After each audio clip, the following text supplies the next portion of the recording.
আসসালামু আলাইকুম সবাইকে। আশা করি সবাই ভালো আছেন।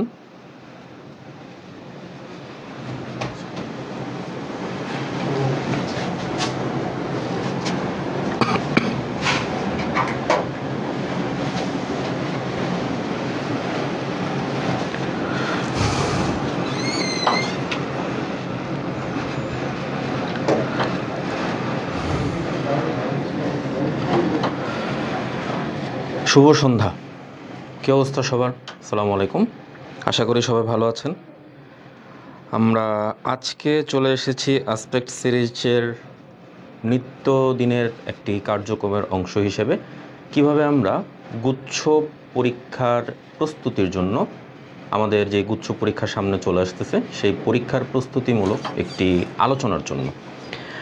আলোচনাতে তেমন কোনো কিছু আসলে গুরুত্বপূর্ণ কিংবা কম গুরুত্বপূর্ণ এরকম কোনো কিছু নেই। ভর্তি পরীক্ষাতে আসলে আমরা সিলেবাস কোনো কিছুই বাদ দিতে পারবো না, প্লাস কোনো কিছুই যে আমরা আসবেও না এরকম কোনো গ্যারেন্টি আমাদের পক্ষে দেওয়া সম্ভব না। তো আপনারা যারা উপস্থিত এখানে আছেন সবাই একটু যদি কষ্ট করে বলে দিতে পারেন যে আমাদের কথা স্পষ্ট শোনা যাচ্ছে কিনা এবং আমরা স্পষ্টভাবে সব কিছু দেখতে পারতেছি কিনা, সেক্ষেত্রে আমাদের জন্য একটু ভালো হতো। তারপর আমরা পরবর্তীতে আমাদের ক্লাসে চলে যেতে পারতাম।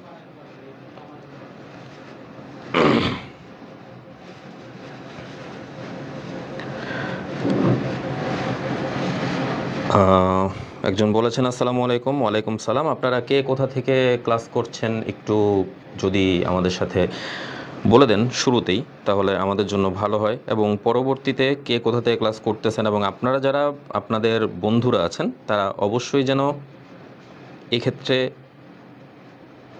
আপনাদের অন্যান্য বন্ধুদেরকেও ক্লাস করার সুযোগ করে দেওয়ার জন্য প্রয়োজনে তাদেরকে মেনশন দিন এবং শেয়ার করতে অবশ্যই ভুলবেন না। তার আগে আমিও শেয়ার করে নিচ্ছি। আপনারা আপনাদের যার যার আইডি থেকে এটি অবশ্যই এখন শেয়ার করে নিতে পারেন।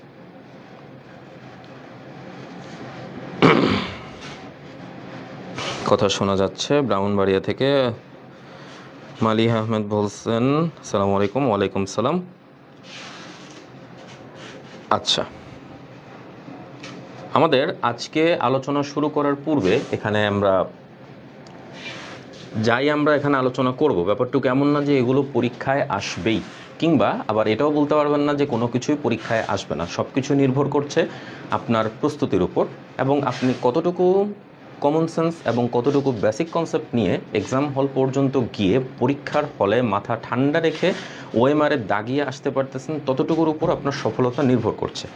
এবং আপনি এটাও মনে রাখবেন যে ঢাকা বিশ্ববিদ্যালয় পরীক্ষার প্রস্তুতির পরবর্তীতে বিশাল একটা সময় পরে আপনি গুচ্ছের জন্য প্রস্তুতি নিয়ে এরপর পরীক্ষা দিতে বসছেন। তো আশা করি গুচ্ছতে আপনাদের তেমন কোনো সমস্যা হবে না এবং সবাই কাঙ্ক্ষিত ফলাফল নিয়েই আসতে পারবে।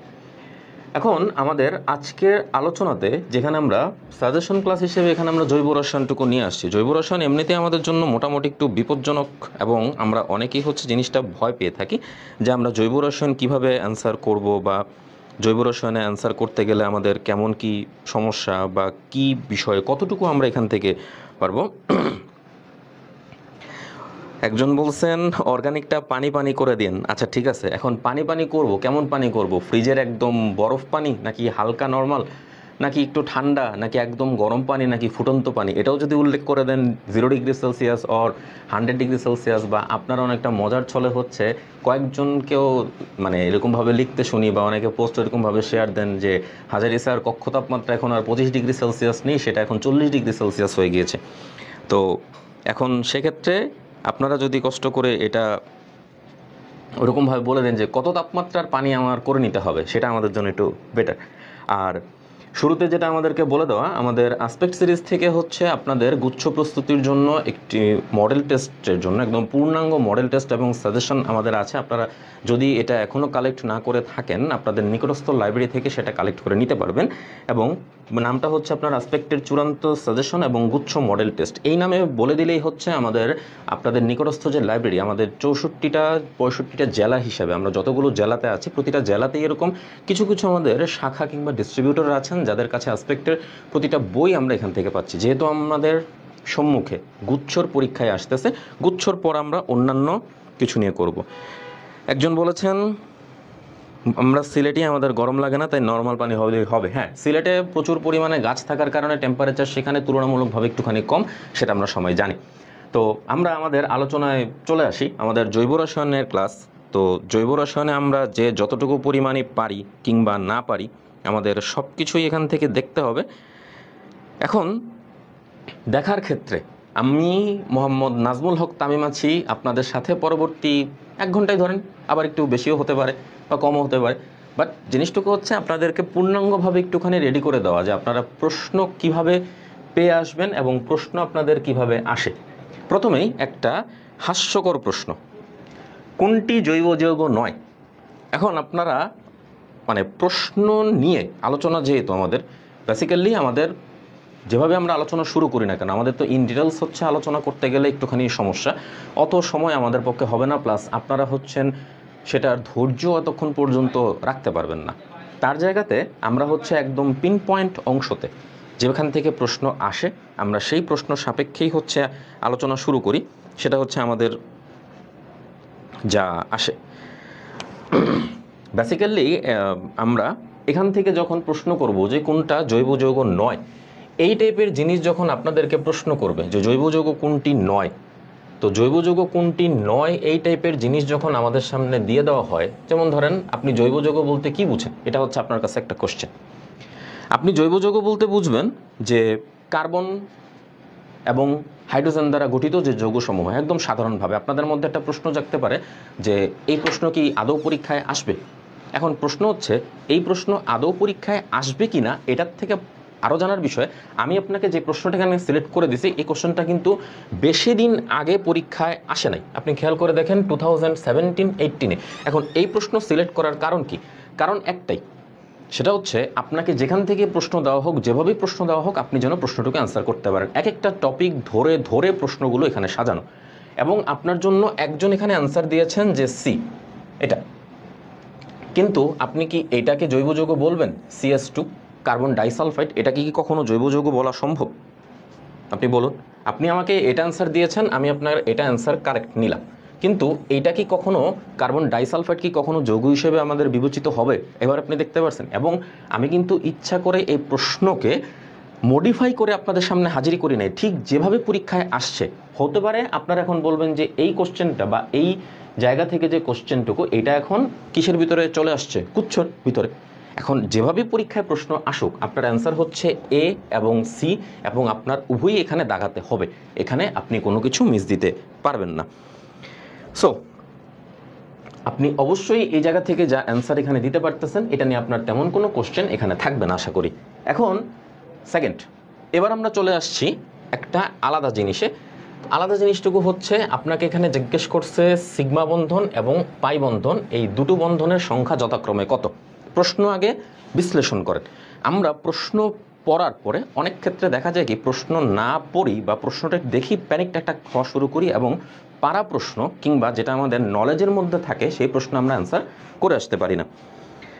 ঠিক আছে, এখানে আপনাকে বলা হয়েছে 1 বিউটিন 3 ইন। এখন প্রশ্ন দেখার পরে আপনি একটুখানি ভাবেন আপনাকে আমি কি যৌগটা দিছি, তারপর আপনি সিগমা এবং পায়ের কাছে যান।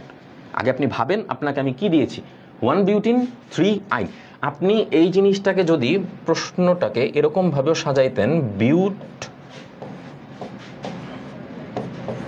1 ইন, তারপর আপনি লিখতেন 3 আইন, তাতেও আপনার এখানে কোনো ভুল হইতো না। জাস্ট আপনি একটু আলাদা করে সুন্দর করে সাজিয়েছেন কিভাবে, 1 বিউটিন 3 আইন এভাবে। এখন আপনি যেহেতু এখানে বিউট বলতেছেন, তার মানে আপনার কার্বন সংখ্যা এখানে কয়টি? 4টি। এবং শুরুতে আপনি ধরে নিতে পারতেছেন যেহেতু আপনার 1 নম্বর কার্বনের সঙ্গে দ্বিবন্ধনযুক্ত CH2 এবং তারপর হচ্ছে CH, তারপর আপনার 3টি কার্বনকে যদি আপনি এখানে সংশ্লিষ্ট করতে চান, তারপর আপনি এখানে লিখছেন CH। কিন্তু দেখার বিষয় আপনি এখানে কি করছেন, অতিরিক্ত একটা হাইড্রোজেনকে আপনি এখানে ইনপুট দিয়ে দিচ্ছেন। অতিরিক্ত হাইড্রোজেনকে যেহেতু আপনি ইনপুট এখানে দিচ্ছেন, অতিরিক্ত হাইড্রোজেনের এগেনস্টে গিয়ে আপনি এখন করতেছেন কি আলাদা করে এই যে এতটুকু অংশ এই CH, আপনি এটা ভুল লিখছেন। ফলাফলস্বরূপ আপনি সম্পূর্ণ সুন্দরভাবে যদি সাজিয়ে লিখেন CH2 double bond C triple bond যদি আপনি এখানে সি লিখেন, তারপর আপনি যদি এখানে CH দেন, তাহলে কি আপনার এটা ঠিক আছে? তাও ঠিক নাই। এখন আপনি আগে কিন্তু যৌগ সাজাতে হবে, আপনার তাও কিন্তু ভুল। ভুল কোথায়? কারণ আপনি এখানে কয় নাম্বার কার্বনে লিখছেন, কয় নাম্বার কার্বনে সাজাচ্ছেন? এখন পর্যন্ত আপনি 2-ই আছেন। অ্যান্ড ফাইনালি আপনি এখানে লিখতেছেন CH2 double bond C, then single bond again C, triple bond CH, এবং এখানবার আপনি আবার লিখতেছেন কি CH। এখন আপনি এখানে সাজাবেন। আপনার সম্পূর্ণ অংশটুকুতে এখানে সাজানোর পরে আপনি দেখতে পাচ্ছেন এখানে টোটাল আপনার সাজানো গোছানো শেষ। এখানে হচ্ছে একটি মাত্র সি, এবং এখানে আপনার কার্বন সংখ্যা, হাইড্রোজেন সংখ্যা সব কিছু মিলানোর শেষে আপনি দেখেন যে আপনার সব কিছু এখানে ঠিক আছে কিনা। এই কার্বনের সঙ্গে তার ডাবল বন্ড এবং হাইড্রোজেনের সংখ্যা মিলে কার্বনের যোজনী 4। এটা হচ্ছে একদম সাধারণভাবে যারা মনে করেন জৈব রসায়নে একদম ভুলে গেছেন বা বুঝতে আপনাদের সমস্যা, এই সব কিছুর জন্য আপনারা এভাবে সাজায় নিতে পারে। এখানে আপনাদের একটা জিনিস শিখে গেছেন, যাবতীয় যত প্রকার একক বন্ধন আপনি দুনিয়ার সব জায়গায় যতগুলো পাবেন সবগুলো হবে সিগমা বন্ধন। এটা একদম আপনাদের জন্য মুখস্থ। এবং ইনকেস কোনোভাবে যদি আপনি দ্বিবন্ধন বা ত্রিবন্ধন যুক্ত কোনো কিছু হাজির করতে পারেন, তাহলে একটা আগে সিগমা হয়ে নিবে এবং পরবর্তী সব কিছু আমাদের পাই বন্ধন হবে। এবং এই ক্ষেত্রে আমরা এই পরিপূর্ণ অংশটুকু যা কিছু এখানে আমরা সাজাচ্ছি, এই সবগুলো অংশ সাপেক্ষে আমরা কি দেখাতে পারতেছি, যে আমরা যদি এই পরিপূর্ণ অংশটুকু হচ্ছে মুছে দিই, এই জায়গার পুরোটা অংশ, এখন আপনি পরিপূর্ণ একটা যৌগ এখানে সাজান। যৌগটা কিভাবে শিখবেন? এখন CH2 সিঙ্গেল বন্ড আগে দিয়ে নিন, তারপরে আবার লিখেন CH, দেন আপনি আরেকটা সিঙ্গেল বন্ড দেন, এবং তারপর আপনি এখানে একটা ট্রিপল বন্ড নিয়ে রেডি করুন, তারপর আপনি এখানে CH দিন। কোনোখানে কোথাও ভুল আছে? অবশ্যই আছে। এইখানে কার্বনের যোজনী সম্পূর্ণরূপে 4, এখানে আমাদের হওয়া উচিত কত? 2। এখানে তারপর আরেকটা দিবেন এখানে, ফলাফলস্বরূপ মধ্যবর্তী যে 2 আছে এই 2টা আপনারা এখান থেকে কেটে দিবেন। শেষ। ইরেজার দিয়ে নিন, এই অংশটুকু আপনি এখান থেকে মুছে দিন, এবং আপনি আগে সুন্দর করে এখানে রেডি করুন। এবার আপনি গুণ, আপনার যতগুলো দ্বিবন্ধন, যতগুলো একক বন্ধন, যতগুলো ত্রিবন্ধন, সব কিছুর সাপেক্ষে কতগুলো সিগমা এবং পাই বন্ধন এখানে আসে। এবং পরিপূর্ণভাবে অ্যান্সার হিসেবে আপনাদের সামনে হাজির হচ্ছে কতগুলো, আমাদের অ্যান্সার শিট অনুযায়ী এই জায়গাতে 7টা সিগমা বন্ধন এবং 3টা পাই বন্ধন এখানে উপস্থিত। 3টা পাই বন্ধন খুব সহজেই আপনি আনসার বের করতে পারতেছেন, কারণ এখানে হচ্ছে পাই বন্ধন 2টি আর এখানে পাই বন্ধন হচ্ছে 1টি। এবং আপনি খেয়াল করে দেখেন আপনার পাই বন্ধন মাত্র 3টা কোথায় দেওয়া আছে? এখানে। এখন প্রশ্ন হচ্ছে, আপনারা যে এই পুরোটা জিনিস এখানে করছেন বা রেডি করে দেখাইছেন, এটা কত সালে? 21-22 সেশন। 21-22 সেশন প্রশ্ন রিপিট, এবং রিপিট যে হয়েছে, আপনি এই জায়গাতে যতটুকু না আপনি জৈব যৌগ সম্পর্কিত আলোচনা করতেছেন, তার পাশাপাশি এটা কিন্তু প্রথম পত্রের 3য় অধ্যায়ে আমরা সিগমা বন্ধন এবং পাই বন্ধন কতগুলো পাচ্ছি সেই অনুযায়ী কিন্তু আপনারা সেখান থেকে প্রশ্নটুকু পাবেন। এবং সাধারণ অর্থে এ যাবৎকালে আপনাদেরকে এখন সহজ একটা যৌগ দিয়ে দিচ্ছি, CH ট্রিপল বন্ড CH। এই যে আপনি একটা যৌগ লিখছেন, নাম হচ্ছে অ্যাসিটিলিন। এই অ্যাসিটিলিনে প্রাপ্ত সিগমা বন্ধন এবং পাই বন্ধন কয়টা? এই প্রশ্ন আমরা ভর্তি পরীক্ষায় পেয়ে আসছি, তাও একবার না 2বার।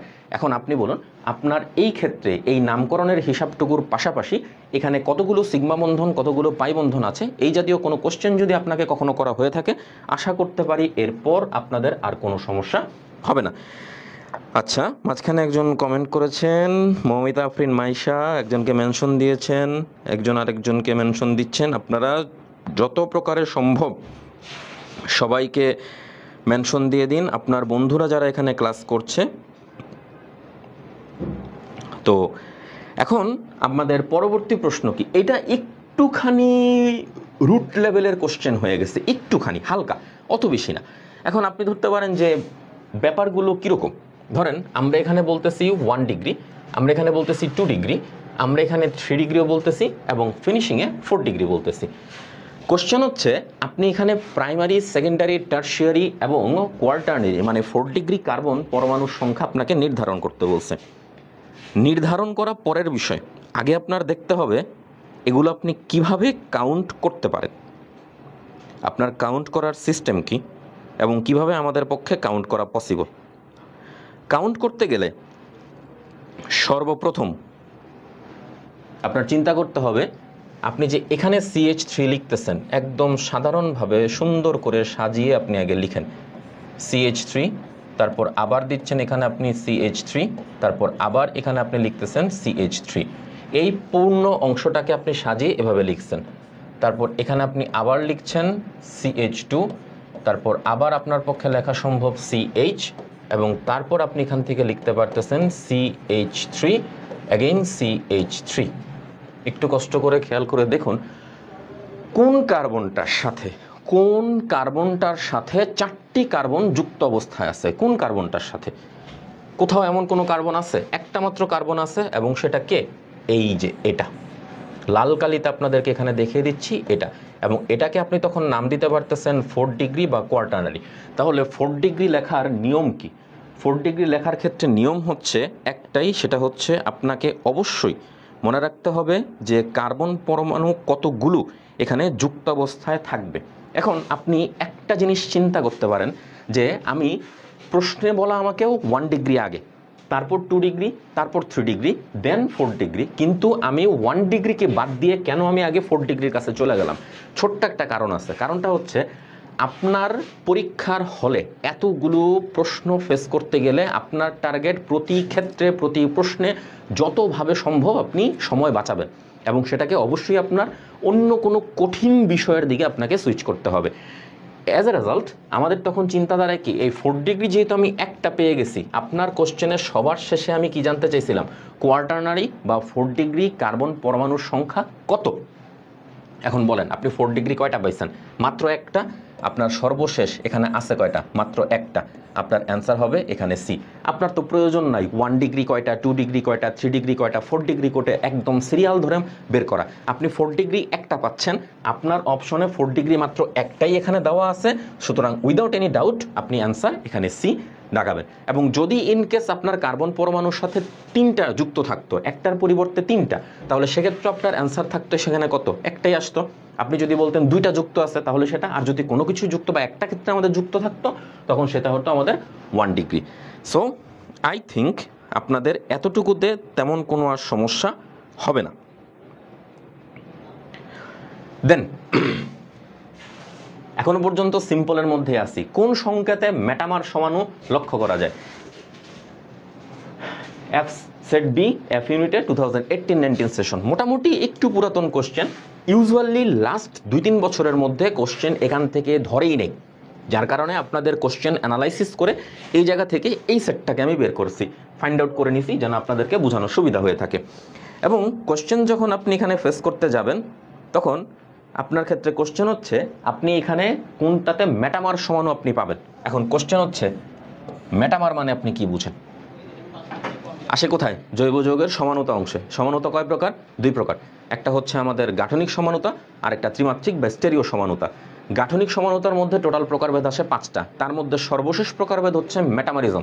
এবং মেটামারিজমের মধ্যে আপনাকে মুখস্থ করানো হয়েছে বইতে স্পষ্ট করে দেওয়া, আপনারা যারা যেই বই পড়ে আসছেন প্রতিটা বইতে স্পষ্ট করে বলে দেওয়া আছে কার্যকরী মূলকের বামে এবং ডানে কার্বন সংখ্যার অসমতা তৈরি করার মাধ্যমে যে সমানুতা আমরা তৈরি করতে পারি তাকে আমরা নাম দিচ্ছি কি? মেটামারিজম। সো এখন আপনার অ্যান্সার এখানে আপনি বিতে চলে যাবেন, এবং আপনি কিভাবে জিনিসটুকু সাজাবেন দেখুন। আপনি এখানে বলতেছেন CH3, তারপর আপনি আবার বলতেছেন CH2 হলো, আপনি এখানে বলতেছেন আপনার অক্সিজেন, এখানে আপনি বলতেছেন CH2, আপনি আবার বলুন এখানে CH3 উইথ হেসিটেশন। আপনি হেসিটেশন নিয়ে, আমি যেহেতু বি সিলেক্ট করতেছি, আপনি হেসিটেশন নিয়ে হচ্ছে এদের কার্বন সংখ্যা গুণে বের করুন। 1 2 3 4 আপনার কার্বন 4টা, হাইড্রোজেন 3 2 5 5 2 7 7 3 10 10, অক্সিজেন 1, তার মানে আপনার এটার সাথে মিলছে। এখন আপনি দেখেন এই পুরোটা অংশ যে আপনি এখানে সাজাইছেন, আপনি আবার এখানে বলতেছেন CH3 CH2 again CH2, this time oxygen and again CH3। এবার গুণন তো, কার্বন সংখ্যা কয়টা? 4টা, হাইড্রোজেন 10টা, অক্সিজেন 1টা। তাহলে অবশ্যই কার্যকরী মূলকের বামে এবং ডানে কার্বন সংখ্যার অসমতা, এই যে আপনার কার্যকরী মূলক, এখানে আপনার আরেকটা কার্যকরী মূলক, এখানে আমাদের বামে কার্বন সংখ্যা 2টা, ডানে কার্বন সংখ্যা 2টা, এখানে ডানে একটা, কিন্তু আমাদের বামে কয়টা আছে? 3টা। যেহেতু এতটুকু অংশের মধ্যে আপনি সাজায় দেখাইতে পারছেন এর বামে 2টা, কিন্তু এটা ডানে আছে একটা, বামে আছে কয়টা? 3টা। সুতরাং এরা পরস্পরের মেটামার হিসেবে এখানে কাজ করতে সক্ষম। এখানে আপনাকে সংযুক্ত করে দেওয়া, আপনি যে এখানে তাদেরকে অ্যাড করতেছেন বা যে কোনোভাবে সাজাচ্ছেন, আপনাকে আমি দেখাইছি কেবলমাত্র মেটামারিজম, কিন্তু তার পাশাপাশি আরও 2টা ছোট জিনিস আছে। ছোট জিনিসের একটা হচ্ছে আপনার অবস্থান সমানতা, আর আরেকটার নাম হচ্ছে আমাদের কার্যকরীমূলক সমানতা। আমাদের মোস্ট কনফিউজিং পার্টের মধ্যে এই দুইটা এখানে অ্যাড করা। কেন করলাম? অবস্থান সমানতা বলতে আপনি বুঝাইতে পারবেন কার্যকরী মূলকের অবস্থানগত পরিবর্তন, আর যখন আপনি সরাসরি বলবেন কার্যকরীমূলক সমানতা, তখন আপনি খেয়াল করতে পারবেন কার্যকরী মূলকটাই এখানে চেঞ্জ হয়ে গেছে। যদি আপনি এক্সাম্পল চান কার্যকরীমূলক সমানতার বেলায়, আপনি তখন এক্সাম্পল আনতে পারেন এরকম CH3 CH2 এবং তারপর OH, এবং তার পাশাপাশি আপনি এটা লিখতে পারেন CH3O দেন CH3। আপনি খেয়াল করে দেখেন আপনার এক জায়গাতে আমাদের জন্য হাজির হয়েছে কে? অ্যালকোহলীয় মূলক, আরেক জায়গাতে হাজির করছে সে কি? ইথার মূলক। আপনার কার্যকরী মূলকটা এখানে চেঞ্জ হয়ে গেছে, এই কারণে তার নাম হচ্ছে কার্যকরী মূলক সমাণু। আর যখন আপনি অবস্থান সমানতা নিয়ে কাজ করবেন তখন কার্যকরী মূলকের অবস্থানগত পরিবর্তন চলে আসবে। নেক্সট, কোনটি জ্যামিতিক সমানতা প্রদর্শন করে? আবার আরেক কোশ্চেনটা এবার এক সেট থেকে আরেক সেটে সুইচ করছে। একটা ছিল আমাদের গাঠনিক সমানতা, আরেকটা নাম হচ্ছে ত্রিমাত্রিক বা স্টেরিও সমানতা।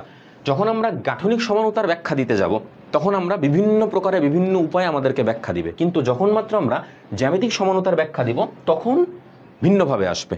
এটার অ্যান্সার কি হতে পারে বলে আপনি মনে করেন? বলুন তো।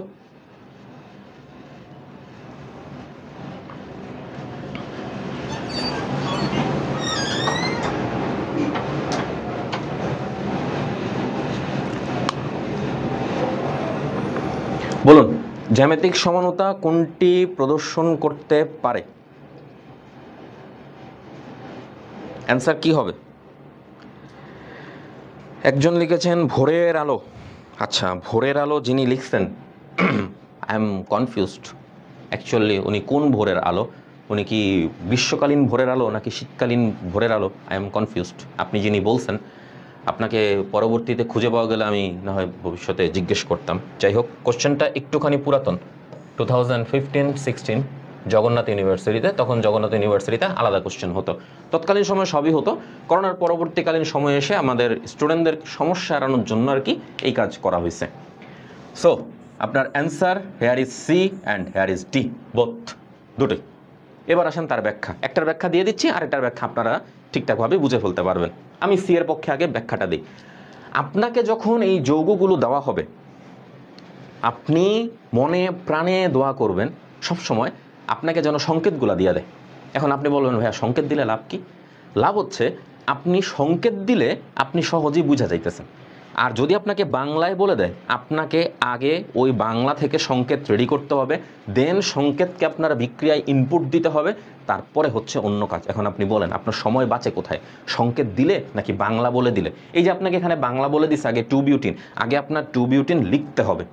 2 বিউটিন যখন আপনি লিখতে গেছেন, প্রথমে আপনি এখানে লিখতেছেন CH3, ঠিক আছে? আগে ভাবেন, বিউটিন বলছেন, কার্বন কয়টা? 4টা।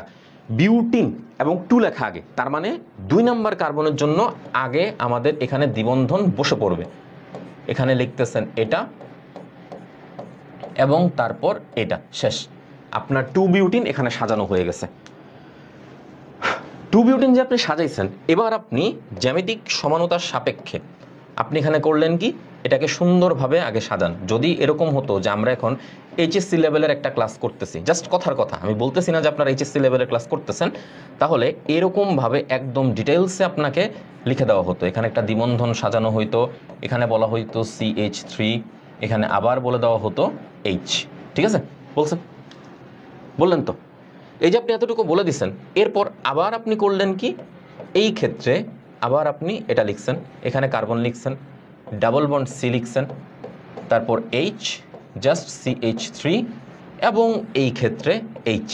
এবার আপনি জাস্ট খেয়াল করেন, কালারটা চেঞ্জ করে নিই। আপনার এক্ষেত্রে যেই CH3 ছিল এবং হাইড্রোজেন ছিল এরা পরস্পরের স্থান পরিবর্তন করে বসছে, ফলাফলস্বরূপ একই পাশে অবস্থান করতেছে সিস সমাণু, বিপরীত পাশে অবস্থান করতেছে ট্রান্স সমাণু। সুতরাং প্রথম অ্যান্সারের পক্ষে আপনার যুক্তি যতটুকু এখানে দেওয়া সম্ভব আশা করতে পারি সমস্যা হবে না। একজন প্রশ্ন করেছেন উত্তর দুটো হলে দুটোই দাগাতে হবে কিনা। জি, উত্তর দুটো হলে আপনাকে দুটোই দাগাতে হবে। যদি আপনি একটি দাগিয়ে থাকেন সেক্ষেত্রে অন্য আরেকটি আপনাকে একদম আসসালামু আলাইকুম করে দিবে। আসসালামু আলাইকুম করে দিবে কেমন, মানে বুঝতে পারছেন তো? আশা করি সবাই বুঝতে পারছেন। সো বাকিটা আপনাদের জন্য রেখে দিলাম।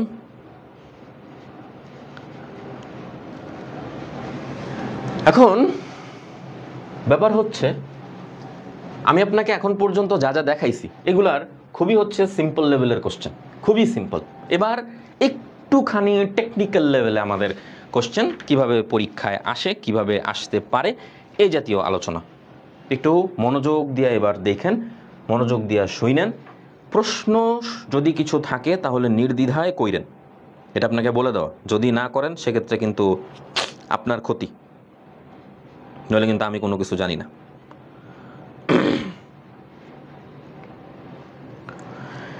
এবার আপনাদের প্রশ্ন কি আসছে?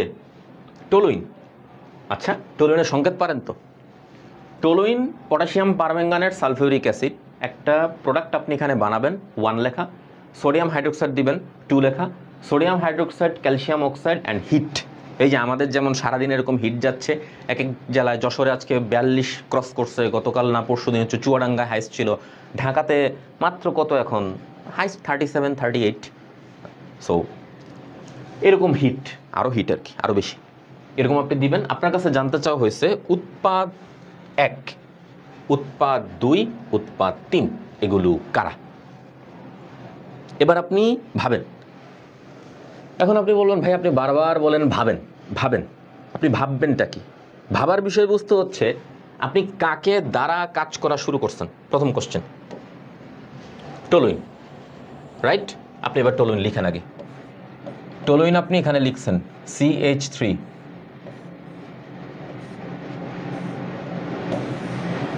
আপনার কাছে জানতে চাওয়া হয়েছে টলুইন পটাশিয়াম পারম্যাঙ্গানেট এবং সালফিউরিক অ্যাসিড।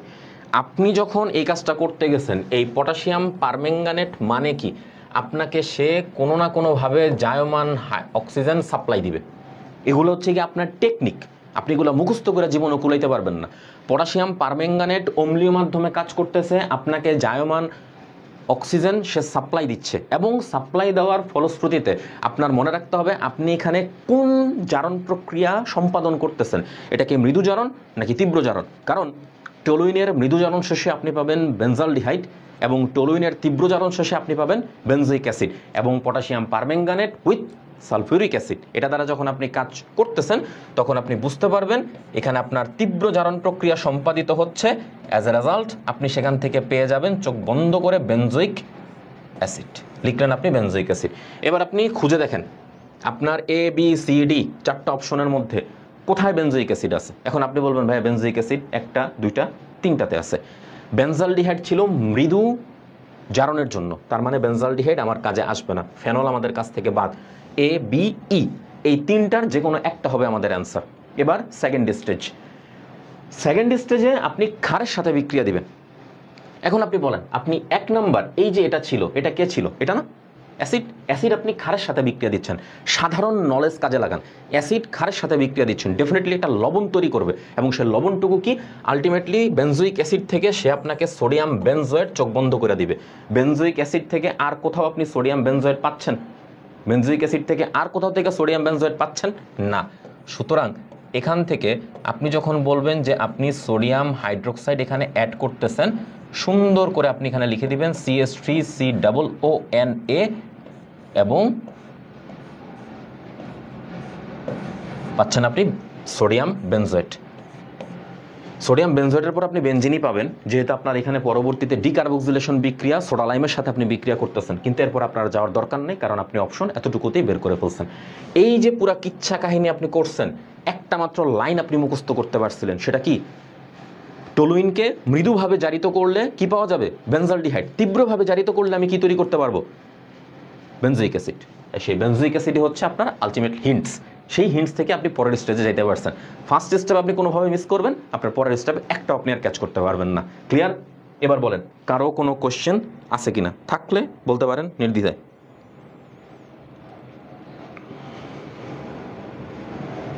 বলেন।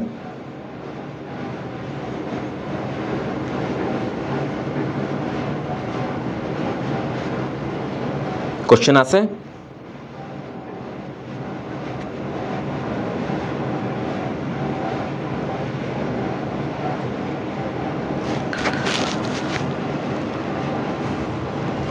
আচ্ছা, স্বর্ণা টেক্সট দিয়েছেন আপনি যে সাউন্ড শোনা যাচ্ছে না। আপনারা কি কেউ কি সাউন্ড শুনতে পাচ্ছেন না? মানে কেউ কি আপনারা সাউন্ড শুনতে পাচ্ছেন না, কথা শুনতে পাচ্ছেন না এরকম, নাকি শুনতে পাচ্ছেন একজনের জন্যই সমস্যা হচ্ছে? শোনা যাচ্ছে, আচ্ছা ঠিক আছে, রেসপন্স আসছে যে শোনা যাচ্ছে, হয়তো বা স্বর্ণার ফোনে প্রবলেম। ওকে, এটা এখন আপনি বলতে পারেন যে ভাই আগের কোশ্চেনের সাথে এটার ডিফারেন্স কি? আগের কোশ্চেন দেখেন আপনাকে কি পরিমাণ ভেজাল একটা জিনিস আপনাকে আমি রেডি করে দিছিলাম। সাস্টের 12-13 কোশ্চেন। সাস্টের তৎকালীন সময়ের কোশ্চেন কিন্তু যেন তেন কোশ্চেন ছিল না, একদম হাই লেভেলের কোশ্চেন ছিল। এখন যদিও একটু সিম্পলের মধ্যে চলে আসছে। আর এটা হচ্ছে 2014-15, কিন্তু 2 বছরের ডিফারেন্সে বুটেক্সের আসা কোশ্চেন। এখন আপনি বলতে পারেন যে ভাই আনার কারণ কি? কারণ জিনিসটা দেখেন একদম সিম্পলি আপনারা রেডি করে দেখাইছে। তীব্র জারক দ্বারা জারিত হয়ে টলুইন আপনাকে কি তৈরি করে দিবে। আপনি আগের বার যারা জাস্ট 2 মিনিট আগে যারা ক্লাসটা করছেন, 2 মিনিট আগের কথা যে শুনছেন, তারে যদি আমি পরের কোশ্চেনটা এখন লিখতে দিই, সে চোখ বন্ধ করে এটা আনসার করতে থাকবে। সেটা কি? উত্তর কি আমার? Benzoic acid. কোনো কথা নাই, আমার উত্তর কি? Benzoic acid. কারণ আমি শিখে ফেলছি কি, টলুইনকে মৃদুভাবে জারিত করলে আমি কি পাবো বলেন? বেনজালডিহাইড। আর তীব্রভাবে জারিত করলে আমি কি পাবো? Benzoic acid. আনসার শেষ। যদি এখানে মৃদু জারণে আসতো কোশ্চেনটা, তাহলে আমাদের আনসার আসতো কি? বেনজালডিহাইড। ওকে, এটা আর আমাদের বিস্তারিত লিখতে হইল না, আমাদের আনসার এখানে শেষ। ওকে, নেক্সট কোশ্চেন। বলেন এটা কি আসতে পারে? এটা কেমন টাইপ কোশ্চেন?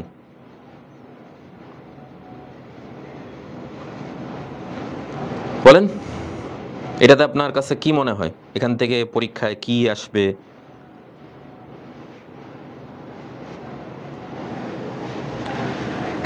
অ্যান্সার পরে দেন, আপনার অ্যান্সার পরে দেন। এটা আপনি আগে দেখেন যেটা কতবার এক্সামে আসছে। অ্যান্সার আপনি পরে দেন। মজার বিষয় হচ্ছে এটা হচ্ছে লাস্ট ইয়ারের ঢাকা ইউনিভার্সিটির কোশ্চেনে আসা, এবং মজার বিষয় হচ্ছে এক্সামের আগের দিন আমি হচ্ছে আমার এক স্টুডেন্টকে জাস্ট বলতেছিলাম যে আপনি হচ্ছেন এই জিনিসগুলো একটু দেখে রাখেন, মুখস্থ তো ঝামেলা কম হবে। পরীক্ষার হলের কোশ্চেন এটা 22-23 একদম ডিরেক্ট, তাও কত সাল থেকে? 15, 16, 12, 13 থেকে ডিরেক্ট কপি করে দিয়ে দেওয়া হয়েছে। এবং আপনার অ্যান্সার কি? নিচের কোন কার্বোক্যাটায়নটি সবচেয়ে বেশি পরিমাণের স্থিতিশীল? এবং আপনার জন্য সবচেয়ে কপালটা ভালো কি জানেন? আপনাকে সে কার্বোক্যাটায়ন বলছে। এই টাইপের কোশ্চেন আপনারা দিয়ে দেওয়া মানে হচ্ছে আলহামদুলিল্লাহ বলা। কারণ সিম্পলের মধ্যে পরীক্ষায় আসছে, যদিও কোশ্চেন সহজ করা কিন্তু একটু জনই আমাদের জন্য বিপজ্জনক। এবং আমাদের অ্যান্সার 3 ডিগ্রি। আপনি 3 ডিগ্রি যা বসাচ্ছেন সেটাই আপনি সেখান থেকে অ্যান্সার পেয়ে যাবেন। এখানে আপনার গবেষণা করার কোনো জায়গা নেই, জাস্ট একটা জিনিস এখানে বলে দেওয়া। স্থিতিশীল মানে কি? স্টেবল হইতে পারতেছে। স্থিতিশীলতার উল্টো হচ্ছে সক্রিয়তা।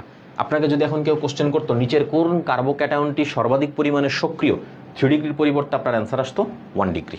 জাস্ট এতটুকু অংশ মনে রাখেন, পরে দেখা যাবে কি সর্বনাশের 16 কলা পূরণ হয়ে গেছে। যেটা দাগানো সেটা না দাগায় উল্টাটা দাগায় আসছেন।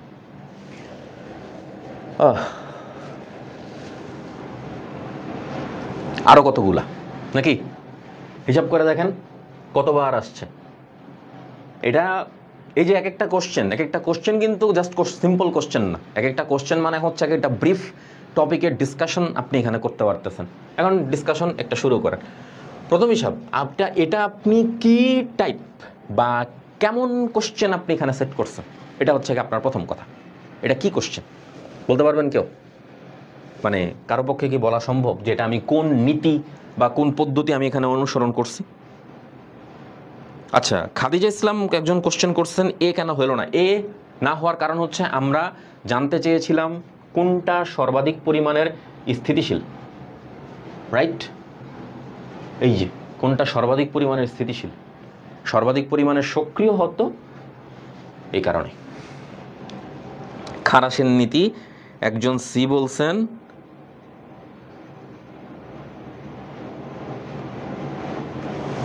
আচ্ছা একজন মার্কনিকভ। মোজাম্মেল আহমেদ মুসা বলছেন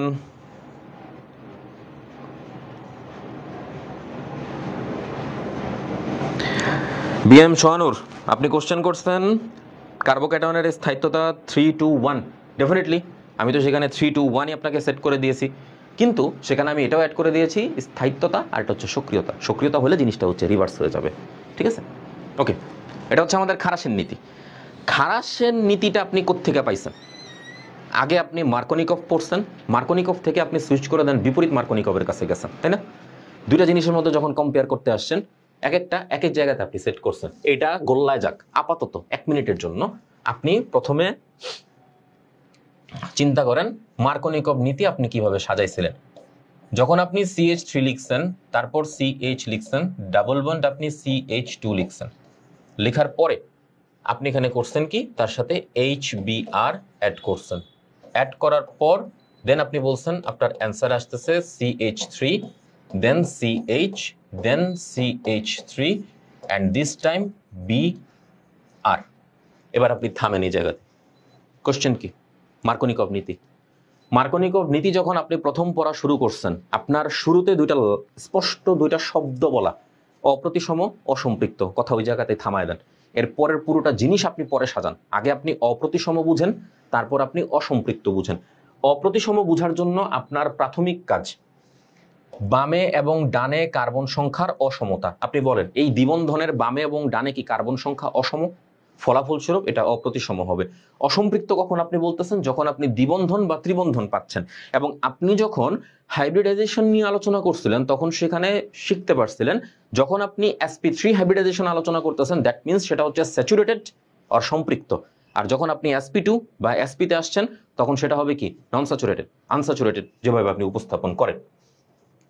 এবার টপিক হচ্ছে এইখানের যে ঋণাত্মক পোর্শনটা, সেটা এসে যেখানে আমাদের কম সংখ্যক পরিমাণ হাইড্রোজেন থাকবে সেখানে গিয়ে যুক্ত হবে। পজিটিভ পোর্শনের যে হাইড্রোজেনটা, সেখানে হচ্ছে বেশি পরিমাণ যে হাইড্রোজেন, সেখানে গিয়ে যুক্ত হবে। আপনি মার্কনিকভ নীতি এখানে লিখে দিচ্ছেন। আপনার পরীক্ষায় এটা আসবো? জীবনেও না। আপনার পরীক্ষায় আসে কি? আপনার পরীক্ষায় আসে নিম্নোক্ত কোনটি মার্কনিকভ নীতি অনুসরণ করে। এটার হিসাব আমি পরে ধরতেছি। নিম্নোক্ত কোনটি মার্কনিকভ নীতি অনুসরণ করে। মার্কনিকভ নীতি অনুসরণ করার জন্য আমার জায়গা হচ্ছে মাত্র দুইটা। একটা, অপ্রতিসম হইতে হবে, 2 নাম্বার অসম্পৃক্ত হইতে হবে। এখন আপনাকে আমি কোশ্চেন দিলাম, ধরেন আপনাকে আমি কোশ্চেন এখানে করতেছি, ভাইয়া বলেন CH2 ডাবল বন্ড CH2 এটা কি? এটা অপ্রতিসম যৌগ, এটা অসম্পৃক্ত যৌগ, কথা ঠিক আছে? জীবনেও না। এইটা প্রতিসম যৌগ, অসম্পৃক্ত হইতে পারে কিন্তু এটা একটা প্রতিসম যৌগ। এবং আপনার জন্য শর্ত কি ছিল? যারা অপ্রতিসম এবং অসম্পৃক্ত কেবলমাত্র তারাই কি করবে? মার্কনিকভ নীতি অনুসরণ করবে। এখন আপনি বলেন এটা কি মার্কনিকভ নীতি অংশগ্রহণ করবে? জীবনেও না। আপনার পরীক্ষায় এমন করে প্রশ্ন সাজানো থাকে। আরেকটা যৌগ আপনাকে বলি, বিউটিন 2। যেইমাত্র আমি আপনাকে বিউটিন 2 বললাম, অটোমেটিক আপনার মাথায় ক্যালকুলেশন করতে হবে কার্বন কয়টা? 4টা। দ্বিবন্ধন কয় নাম্বার কার্বনে? 2 নাম্বার কার্বনে। এবং 2 নাম্বার কার্বনে যেহেতু আপনি চিন্তা করতেছেন, আপনি আবার লিখেন CH3 CH double bond CH single bond CH3। ভাই ইহ জীবনে কোনো দিন সে মার্কনিকভ নীতি অনুসরণ করবে না। অপ্রতিসম যৌগ হওয়ার কথা, হয়েছে কি সেটা প্রতিসম। সে অসম্পৃক্ত হোক কিন্তু সে প্রতিসমত, ফলাফলস্বরূপ সে অংশগ্রহণ করতে পারবে না। এবার আপনার এই টোটাল ডিসকাশন যে আপনি করলেন, কইরা লাভ কি হয়েছে? লাভ একটাই, মার্কনিকভ নীতি কারা দেয়, কেমনে দেয়, কোন শর্তে দেয়, সেটা আপনি এখন মুখস্থ করছেন।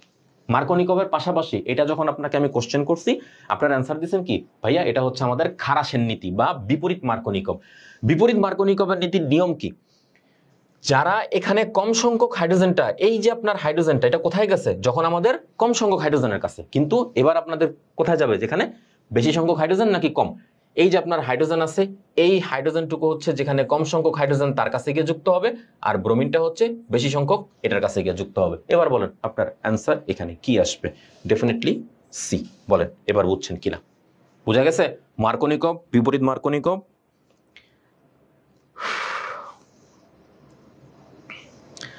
আচ্ছা, খাদিজা ইসলাম কোশ্চেন করছেন অসম্পৃক্ত এবং অপ্রতিসম মানে কি? যদিও কোশ্চেনটা করা উচিত না, প্রথম কথা, যদিও কোশ্চেনটা করা আপনার উচিত না, তারপরেও প্রশ্ন যেহেতু করছেন অ্যান্সার দিয়ে দিচ্ছি। আপনি অসম্পৃক্ত তখন বলতে পারবেন যখন আপনি দেখবেন সেখানে কার্বন ডাবল বন্ড কার্বন অথবা কার্বন ট্রিপল বন্ড কার্বন আপনি কোনো না কোনো ভাবে সেখানে হাজির করতে পারতেছেন, এটা হচ্ছে আমাদের অসম্পৃক্ত। ডাবল বন্ড আর ট্রিপল বন্ড, যদি সিঙ্গেল বন্ড হইতো তাহলে সেটা হবে সম্পৃক্ত।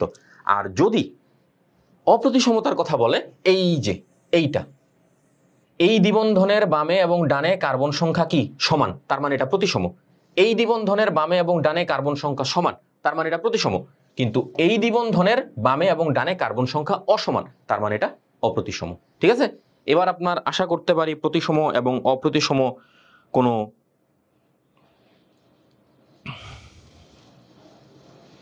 হ্যাঁ, আপনারা যে যেভাবে মনে রাখতে পারেন, যেমন মামুন মন্ডল একটা কথা বলছেন, সবুজ রায় বলছেন তেলা মাথায় তেল দেওয়া, দেন তেল আরো বেশি করে ঢেলে দেন, আমার তো কোনো সমস্যা নাই। এখন তেল ঢালবেন আপনি, আপনি যেমনি ঢালতে পারেন, আমার তো সমস্যা নেই। আমার সমস্যা আর কি,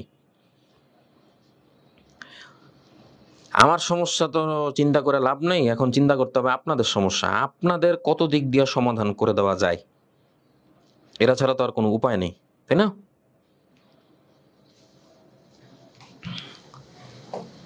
নেক্সট, ইথাইন। আবার আপনার জন্য গ্যাঞ্জাম।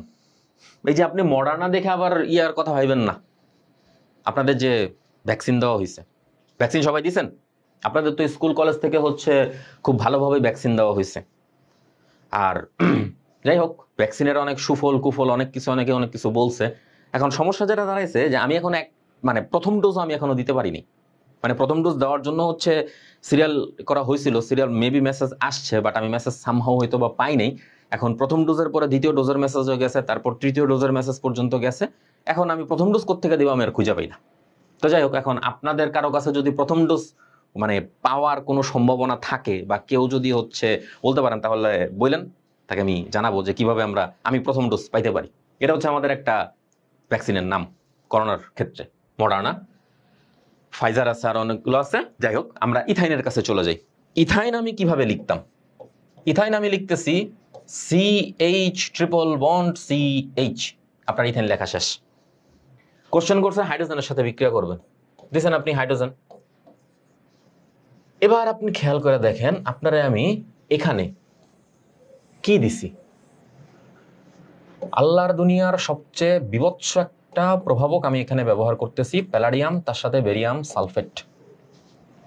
যে পড়ছেন পারেন ওই বুঝালাইছেন এটা কি, এটা হচ্ছে প্রভাবক বিষ হিসেবে কাজ করবে। এবং এখানে আপনি পাইতেছেন ছিল কি অ্যালকাইন, এবং সেখান থেকে আপনি হাইস্ট আপনার দৌড় কি পর্যন্ত, অ্যালকিন পর্যন্ত। অ্যালকেনে আপনি যেতে পারবেন না, তার আগেই আপনাকে কি করবে, সে আটকায় দিবে। এখন বিক্রিয়ার, যে বলে না কথার পিঠে কথা বের হয়, বিক্রিয়ার সাপেক্ষে বিক্রিয়া বের হয়। এখন আপনি যদি এটা লিখতেন CH ট্রিপল বন্ড CH, তার সাথে হাইড্রোজেন, টেম্পারেচার পরবর্তী লিখি নিকেল প্লাটিনাম নিতে পারেন, আর প্যালাডিয়ামও সিঙ্গেলে নিতে পারেন, তবে আমরা প্লাটিনামই ব্যবহার করে থাকি। এখানে আমরা লিখতেছি টেম্পারেচার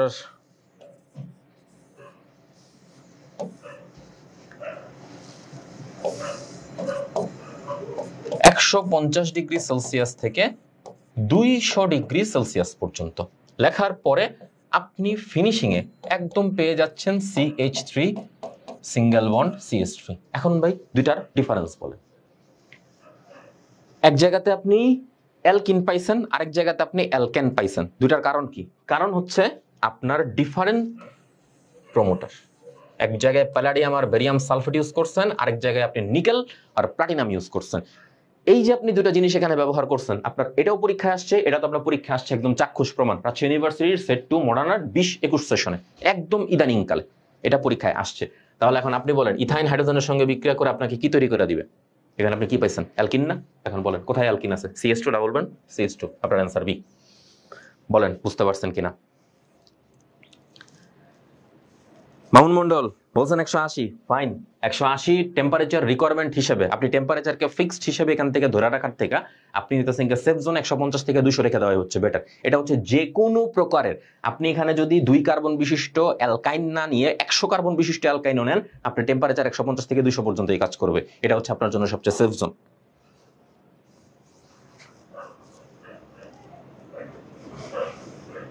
ওকে,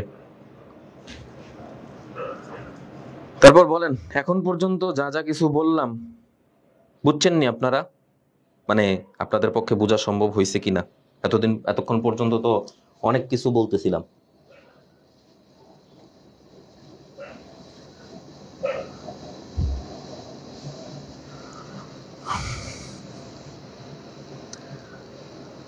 কথাবার্তা নাই, বুঝেন না নাকি বুঝাও বুঝেন না, কোনটা?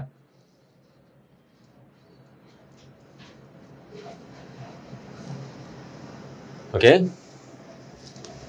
অ্যাসিটাইলিনকে ক্ষারীয় পটাশিয়াম পারম্যাঙ্গানেট দ্বারা জারিত করলে আপনি কি তৈরি করতে পারবেন বলেন? এটার অ্যান্সার কি হবে?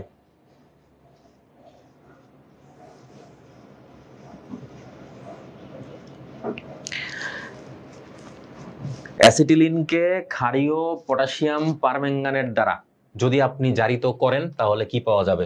এখানে বুঝার সুবিধার্থে প্রথম কথা, প্রতিটা কোশ্চেনের জন্য দেখেন সাইডে আমি অ্যাটলিস্ট একটা হইলো কোশ্চেন আপনারা আমি না দেখাইছি, অ্যাটলিস্ট একটা হইলো। আপনাকে এখানে আমি ক্ষারীয় দিছি, আমি আনসারটা বলে দিচ্ছি, এরপরে অম্লীয় হিসাবটুকু আমি বলতেছি। ক্ষারীয় যেহেতু আপনি ইউজ করবেন, ক্ষারীয়টার জন্য আপনাকে অধিকাংশ ক্ষেত্রেই হচ্ছে পটাশিয়াম হাইড্রোক্সাইড অথবা সোডিয়াম হাইড্রোক্সাইড দ্বারা আপনাকে কাজ করতে বলে। এটা হচ্ছে আপনার জন্য মুখস্থ, আপনি এই সেন্সে এসে এখানে কাজ করবেন। অ্যান্সার কি? অ্যান্সার সরাসরি আপনার জন্য মুখস্থ, অক্সালিক অ্যাসিড। অক্সালিক অ্যাসিডের সংকেত কি? COOH, COOH। অনেকে হচ্ছে এটাকে একসাথে C2H2O4ও লিখতে চান, লিখেন, সমস্যা নেই। তাহলে এখন স্বাভাবিকভাবে প্রশ্ন আসে না যে ভাইয়া ক্ষারীয় পটাশিয়াম পারম্যাঙ্গানেটের বেলায় যদি আমি এটা পাই তাহলে অম্লীয় পটাশিয়াম পারম্যাঙ্গানেটের জন্য আমি কি পাবো? কোনো কথা নাই, তখন আপনি এটা পাবেন যদি আপনি অ্যাসিডিক কন্ডিশনে কাজটা করে থাকেন। ব্যাস, মনে থাকবে। যশোর, খুলনা, যেখানে যেখানে আসছে সেখানে মোটামুটি তো আপনারা পারেনি, যা যা রেসপন্স করতেছেন। সমস্যা একটাই, আপনারা পরীক্ষার হলে গিয়ে সব গন্ডগোল লাগায় বসে থাকেন, তখন যে কি হয় আপনাকে মাথায়, সুন্দর জিনিস একটা আসছে, পাইছি। Primary, secondary and tertiary alcohol. আপনাদের বিশ্বাস হয় প্রশ্নের অ্যান্সার পরে, আগে প্রশ্নের বিশ্লেষণ করি চলেন। আপনাদের বিশ্বাস হয় সেকেন্ডারি অ্যালকোহলের সংকেত কি, কার্যকরী মূলক কি? এটা আপনার পরীক্ষার কোশ্চেন, মানে এটা আসছে পরীক্ষায়। সেকেন্ডারি অ্যালকোহলের সংকেত কি? এবং ওই সেকেন্ডারি অ্যালকোহলের বেলায় আপনার অবশ্যই অ্যান্সার দিতে হবে যে ভাইয়া এটা হচ্ছে CHOH, এবং এক্ষেত্রে এটা। কথা ঠিক আছে কিনা? ডেফিনেটলি এটাই। এবং এইটা আপনার পরীক্ষায় আসছে, এবং অনেকে এটা ভুলও করছে। এবং সেকেন্ডারি অ্যালকোহলের এগুলোর ক্ষেত্রে আপনাদের হয় কি, এগুলো হচ্ছে একদম ছাক্কা জায়গা, কিন্তু আপনাদের এই জায়গাটুকুতে ভুল হয়। প্রাইমারি, সেকেন্ডারি এবং টারশিয়ারি অ্যালকোহল প্রস্তুত করা যাবে যেই বিকারক দ্বারা, সবার আগে সিফ ক্ষার, এটা তো সবার আগে বাদ। অ্যাসিটালডিহাইড তো জীবনেও কোনো বিকারক হিসেবে এখানে কাজ করবে না। মাঝখানে থাকে দুইটা ফেলিং সলিউশন, যেটা আপনার অ্যালডিহাইড এবং কিটোনের ডিটারমিনেশনের কাজে আমরা ব্যবহার করি। আপনার হাতে অপশন একমাত্র কে আছে? গ্রিগনার্ড বিকারক। এবং গ্রিগনার্ড বিকারকের সংকেত কি? সহজভাবে আপনি যদি বলতে চান RMGX, এবং এটাকে সাধারণ অর্থে ব্যবহার করা যায় CH3MgI এই হিসাবে। আপনি এটা কখন ব্যবহার করবেন? আপনার যত কার্বন দরকার ঠিক ওই সাপেক্ষে। কার্বন 5টা দরকার, আপনি এখানে 5 কার্বন বিশিষ্ট অ্যালকাইল মূলক বসাবেন।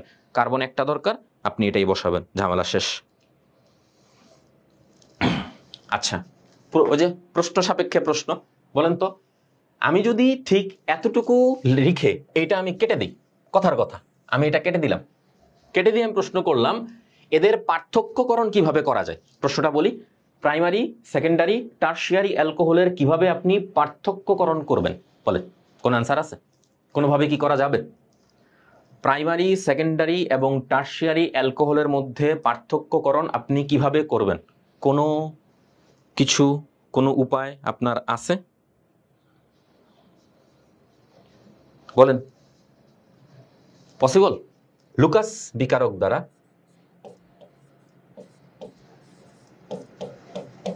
ব্যাস অ্যান্সার শেষ।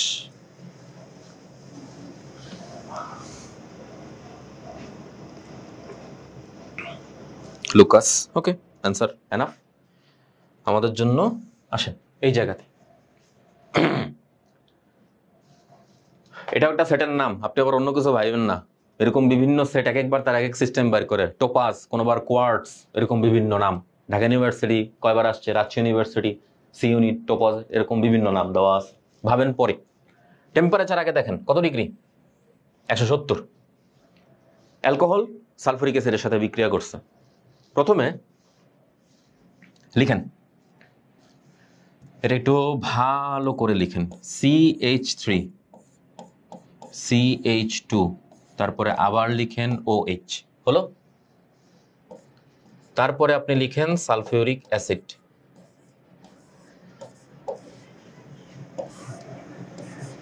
বিক্রিয়াটা আপাতত 100 ডিগ্রি সেলসিয়াস তাপমাত্রায় আপনি শুরু করেন। যদি 100 ডিগ্রি সেলসিয়াস তাপমাত্রায় শুরু করতে চান, আপনি তৈরি করতে পারবেন CH3 CH2 OSO3H লিখে আপনি থামেন।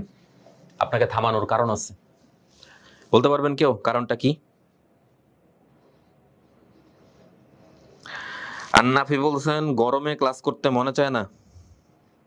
তাহলে একটা কাজ করেন, আন্নাফি আপনি ওয়াশরুমে ঢোকেন। ওয়াশরুমে ঢুকে হচ্ছে ফোনটা হাই ভলিউমে দিয়ে একটা সেফ প্লেসে রাখেন। সেফ প্লেসে রেখে তারপর হচ্ছে আপনি ঝর্ণাটা ছাড়েন, ছেড়ে আপনি মাথায় পানি ঢালেন।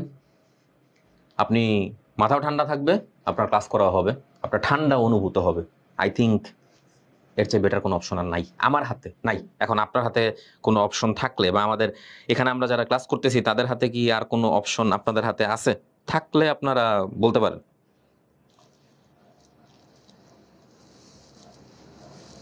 নাইস আইডিয়া, হ্যাঁ ঠিক আছে, থ্যাংক ইউ। এখন আপনাকে এটা দেওয়ার কারণ হইতেছে আপনি এটাকে দুইটা স্টেপে সুইচ করতে পারবেন। এটা হচ্ছে আমাদের দুইটা ধাপে যাওয়ার প্রাথমিক ধাপ, এরপর আপনি দুই ভাগে ভাগ করবেন।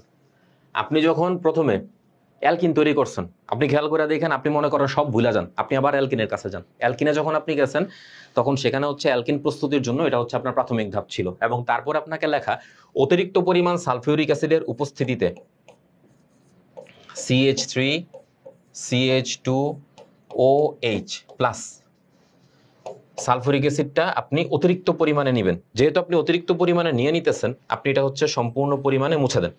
মুছে দিয়ে একদম সাধারণভাবে আপনি অন্য একটা কালারে লিখেন, আদারওয়াইজ পর একটা জিনিস আপনি বুঝতে কষ্ট পাবেন।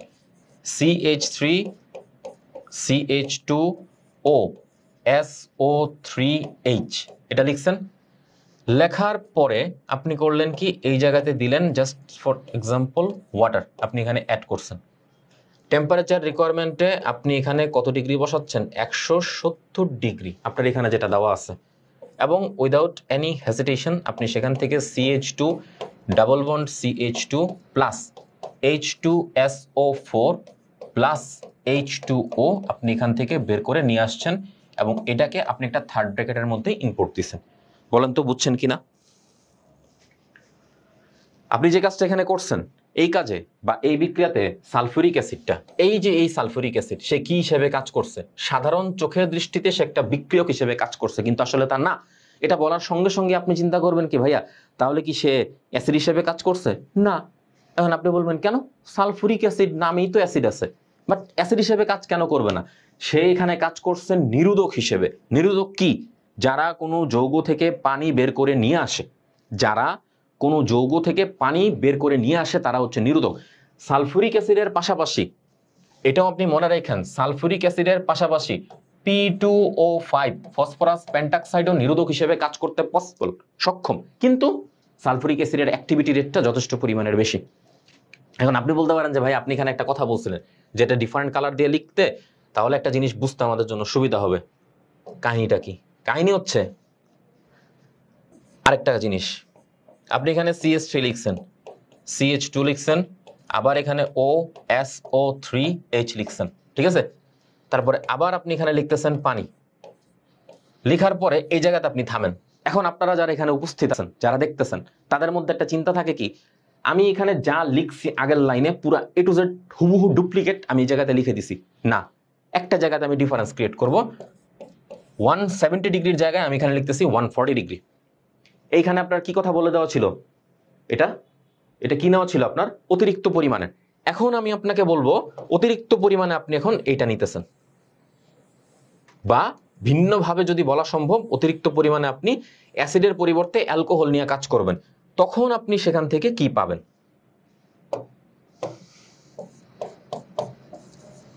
CH3 CH2O again CH2 then CH3। কথা এবার আপনি ভালো মতো মনে করেন, ভালো মতো শুনেন। যদি আপনি এই বিক্রিয়াটা সম্পন্ন করার ক্ষেত্রে অতিরিক্ত পরিমাণ সালফুরিক অ্যাসিড দ্বারা কাজ করেন, তাহলে এই বিক্রিয়ার ফাইনাল প্রোডাক্ট হিসেবে আপনি সেখানে পাবেন অ্যালকিন। আর যদি আপনি সালফুরিক অ্যাসিড অতিরিক্ত পরিমাণে না নিয়ে অ্যালকোহল অতিরিক্ত পরিমাণে নেন, তাহলে আপনি অ্যালকিনের পরিবর্তে সেখান থেকে পাবেন ইথার। এই হচ্ছে আপনার আসল জায়গাটা। আপনার ফার্স্ট স্টেপ ঠিকই থাকে, সেকেন্ড স্টেপে গিয়ে দুইটাতে দুই টেম্পারেচারে এসে দুই ধরনের প্রোডাক্ট এখানে তৈরি হবে। যদি আপনি অতিরিক্ত পরিমাণের সালফুরিক অ্যাসিড দ্বারা কাজ করেন, আপনি পাবেন অ্যালকিন।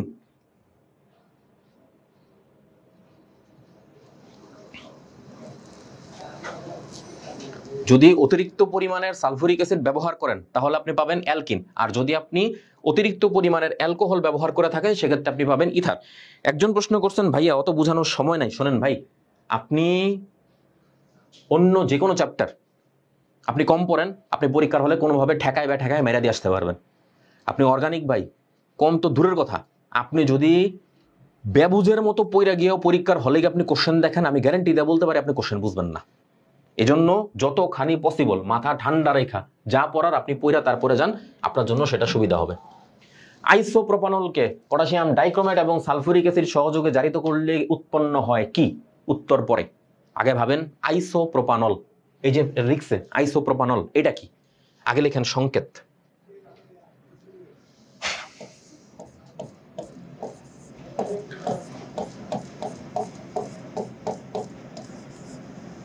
হলো আপনার আইসোপ্রোপানল এখানে হয়ে গেছে, ব্যাস। আপনি এখান থেকে জারিত করবেন। জারিত করতে গেলে আপনি কিভাবে জারিত করতেছেন? পটাশিয়াম পারম্যাঙ্গানেট, অবশ্যই অম্লীয় মাধ্যমে। জারিত করার পরে আপনি কি পাবেন? এখানে আপনার অপশন কি আছে? Acetaldehyde, acetone, iodoform, formaldehyde. এটি সব বাদ দেন, আগে আপনি বাংলা কথায় আসেন। বাংলা কথা কি? 1 ডিগ্রি অ্যালকোহলকে জারিত করলে অ্যালডিহাইড, 2 ডিগ্রি অ্যালকোহলকে জারিত করলে কিটোন।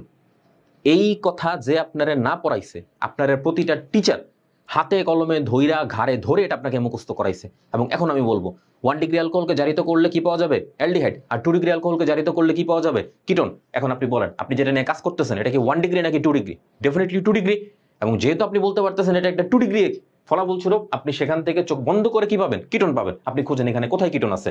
ফর্মালডিহাইড হবে না, অ্যাসিটালডিহাইড হবে না, আয়োডোফর্ম এটা তো বিক্রিয়ার নাম, তার মানে আপনার অ্যান্সার কি আছে? অ্যাসিটোন। আপনার উত্তর অ্যাসিটোন। শেষ। আপনার বিক্রিয়াও লেখার দরকার নেই, আপনি উত্তর ঠিকই পেয়ে গেছেন।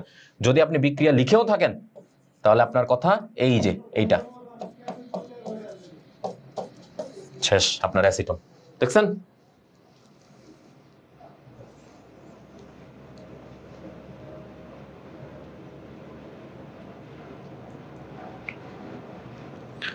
আন্নাফি আবার লাইনটা হচ্ছে ভাইয়া, 1 ডিগ্রি অ্যালকোহলকে জারিত করলে অ্যালডিহাইড, এটা আপনার সারা জীবনের জন্য মুখস্থ।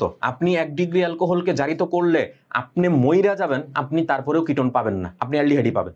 আর যদি আপনি 2 ডিগ্রি অ্যালকোহলের কাছে সুইচ করেন, আপনি কোনোদিনও সেখান থেকে অ্যালডিহাইড পাবেন না, আপনি সেখান থেকে কিটোনই পাবেন। যেহেতু আমি আপনাকে 2 ডিগ্রি অ্যালকোহল দিছি, তার মানে জীবনেও এখান থেকে অ্যালডিহাইড পাওয়ার কোনো পসিবিলিটি নাই। এখান থেকে আপনি কি পাবেন? কিটোন পাবেন।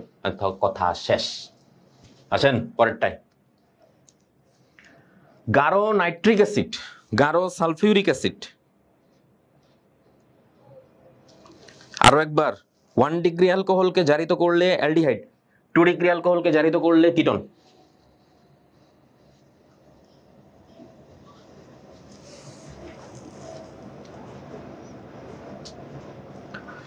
যদি আপনি 1 ডিগ্রি অ্যালকোহল দ্বারা কাজ করেন, আপনি অলওয়েজ অ্যালডিহাইড পাবেন। আর 2 ডিগ্রি অ্যালকোহল দ্বারা কাজ করলে আপনি অলওয়েজ সেখান থেকে কিটোন পাবেন। মুখস্থ রাখবেন, ব্যাস। গাঢ় নাইট্রিক অ্যাসিড, গাঢ় সালফিউরিক অ্যাসিড এর মিশ্রণের সাথে ফেনলের বিক্রিয়া কি তৈরি হবে? আপনি কি তৈরি করবেন পরের হিসাব, আগে আপনি বিক্রিয়া বুঝেন। আপনাকে নাইট্রিক অ্যাসিড দেওয়া হয়েছে, আপনাকে সালফিউরিক অ্যাসিড দেওয়া হয়েছে। নাইট্রিক অ্যাসিড গাঢ় সালফিউরিক অ্যাসিডের মিশ্রণের সাথে বিক্রিয়া মানেই হচ্ছে আপনি এখানে নাইট্রেশন বিক্রিয়া চালাইতেছেন। কার নাইট্রেশন বিক্রিয়া? ফেনলের নাইট্রেশন বিক্রিয়া। এবং আপনি মুখস্থ জানেন ফেনলের নাইট্রেশন বিক্রিয়াতে আপনি আল্লাহর রাস্তায় কোনো কথা নাই, সরাসরি পিক্রিক অ্যাসিড তৈরি করতে পারবেন। ফেনলের নাইট্রেশন প্রক্রিয়াতে কি তৈরি করতে পারবেন? Picric acid. সংকেত চান? এই যে আপনার OH, এখানে আপনার বেনজিন, যেহেতু 1 নম্বর কার্বনের সঙ্গে হাইড্রোক্সিল মূলক যুক্ত আছে, প্রভাবকীয় প্রভাবে, এই যে প্রভাবন, যেটা আমরা নির্দেশকের যে প্রভাবক, অর্থপ্যারা নির্দেশক, মেটা নির্দেশক, এদের যে প্রভাব আছে সেই প্রভাবের ঠেলায় আপনি যে নাইট্রোমূলকটুকু এখানে পাচ্ছেন, এই নাইট্রোমূলকটুকু আমাদের 1, 3, 5-এ না বসে তখন 2, 4, 6 গিয়ে বসবে আবেশীয় প্রভাবের ঠেলায়। ফলাফলস্বরূপ আপনি এইখানে বসাইতে পারতেছেন একটা নাইট্রোমূলক, এখানে বসাবেন আরেকটা নাইট্রোমূলক, এবং ফিনিশিং এ এখানে বসাবেন আরেকটা নাইট্রোমূলক। ঝামেলা শেষ। 2 নম্বর কার্বন, 4 নম্বর কার্বন, 6 নম্বর কার্বন, ট্রাই নাইট্রোফেনল, শেষ। ব্যাস, সিম্পলের মধ্যে একদম।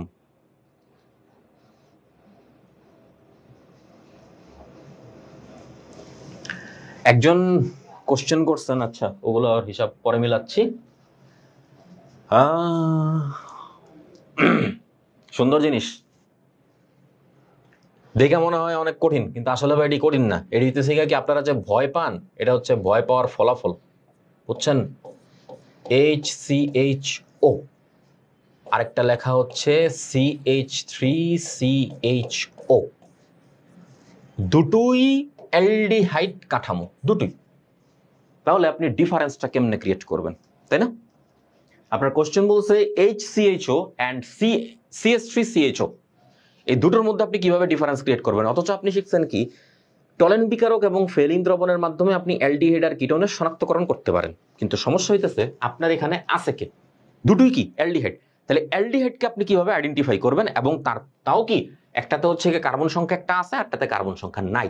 এবং আপনি সেখান থেকে বলতে পারবেন হ্যালোফর্ম টেস্টের মাধ্যমে যে সমস্ত মূলক যৌগ সমূহের ক্ষেত্রে CH3CO মূলক আপনি কোনোভাবে দেখাইতে পারবেন, তারা হ্যালোফর্ম টেস্ট দিবে।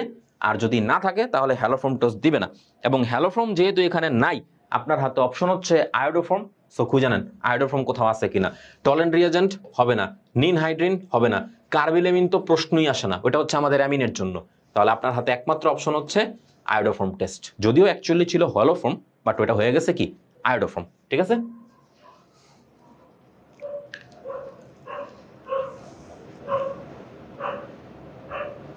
এই তো সুন্দর, সবাই উত্তর দিয়ে দিতে পারছেন। আসেন আরেকটা কোশ্চেনে।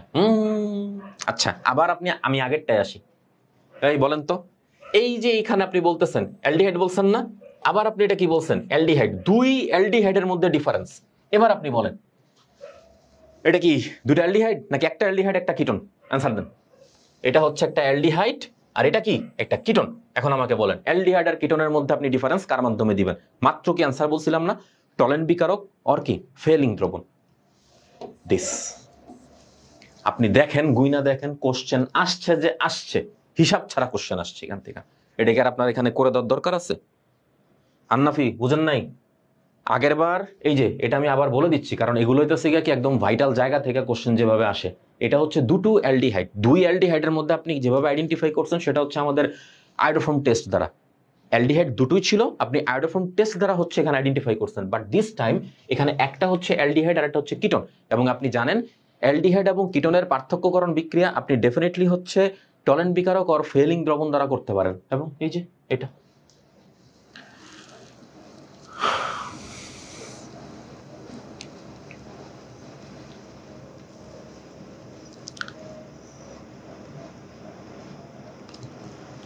সো নেক্সট,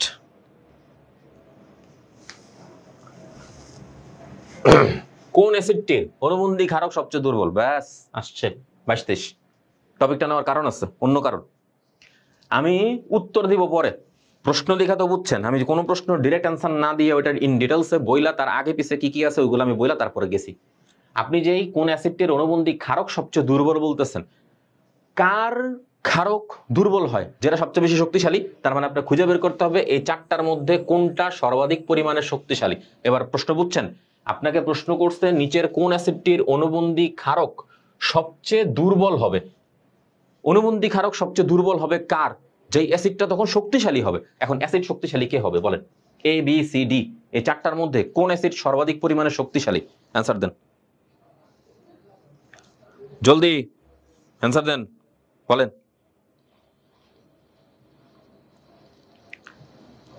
শাকিল খান ডি, জান্নাতুল প্রীতি ডি। কেন? এবার আসছে কোশ্চেন, কেন? প্রথমে CH3COOH plus Cl2 H new প্রখর সূর্যালোকের তাপে আপনি এখানে পরীক্ষা দিচ্ছেন। আচ্ছা, পুরোটা মুছে দেন বেটার। ক্লোরিন CH2COOH হয়েছে। আবার আপনি লিখলেন ক্লোরিন CH2COOH, তার সাথে হচ্ছে আবার Cl2, আবার প্রখর সূর্যালোকের উপস্থিতিতে বিক্রিয়া দিবেন Cl2 CH COOH and the finishing Cl3 C COOH plus Cl2।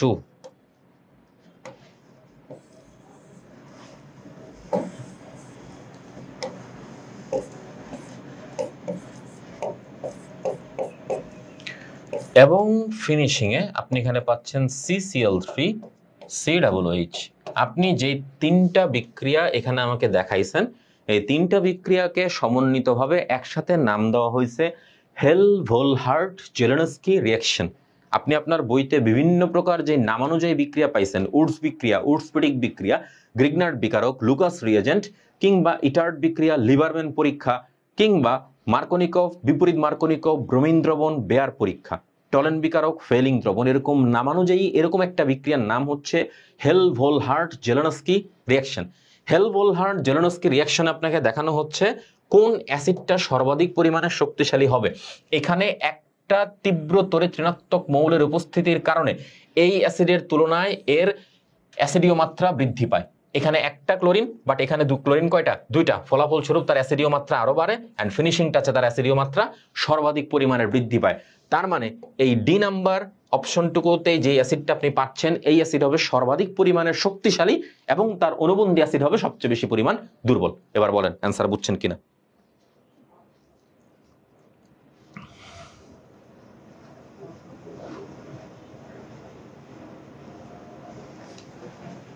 তীব্র তড়িৎ ঋণাত্মক মৌলের উপস্থিতির কারণেই আপনি এখানে বলতে পারতেছেন তার অ্যাসিডীয় মাত্রা বাড়ে।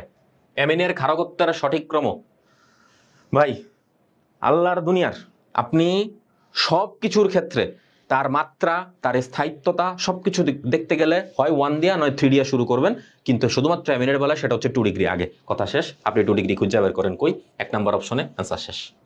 2 ডিগ্রি সবার আগে, বুঝছেন? এবার আর কোনো কাহিনী নাই এটাতে। এটাতে কোনো গবেষণা আপনার কোনো করার অপশন নাই। আপনি যত গবেষণা করতে যাবেন আপনি তত বেশি পরিমাণ গ্যাঞ্জামে পড়বেন। আপনি শুধু খুঁজে বের করবেন 2 ডিগ্রি কোথায় আগে আছে। এখানে 2 ডিগ্রি আছে, বাকি আর একটাতেও নাই, সুতরাং অ্যান্সার আমাদের এ। শেষ। নাইট্রো ইথেন থেকে টিন, টিন কি? টিন হচ্ছে আমাদের SN এবং HCl, এটার উপস্থিতিতে যদি আপনি বিক্রিয়া করেন, নাইট্রো ইথেনের সংকেতটাকে কষ্ট করে লিখেন CH3 CH2, তারপর হচ্ছে আমাদের NO2। এটা থেকে যখন আপনি নাইট্রো ইথেন থেকে কার সহযোগে SN, তারপর আপনি লিখতেছেন HCl। ভাই কোনো কথা নাই এই জায়গাতে আর এক্সট্রা। আপনি এখান থেকে লিখতে পারবেন CH3 CH2 and then NH2। Amine প্রস্তুতি। কত ডিগ্রি অ্যামিন? 1 ডিগ্রি। ঠিক আছে, এটা হচ্ছে আপনাদের জন্য আরেকটা। এটা একটুখানি রেয়ার, ইদানিংকালে আসা কমেই গেছে একদম, সুতরাং অত বেশি প্যানিক অ্যাটাক এটাতে হয়েন না, তাতে আপনাদের জন্যই ক্ষতি। সিম্পলের মধ্যে যতটুক পারবেন ততটুক ময়রা দিবেন, এটাই হচ্ছে আপনাদের কাজ। আসেন আরেকটা, ইথানলের শনাক্তকরণের ক্ষেত্রে ব্যবহৃত আয়োডোফর্ম বিক্রিয়ার ক্ষেত্রে কোনটি সঠিক নয়? ভালো মতো ভাবেন। ইথানলের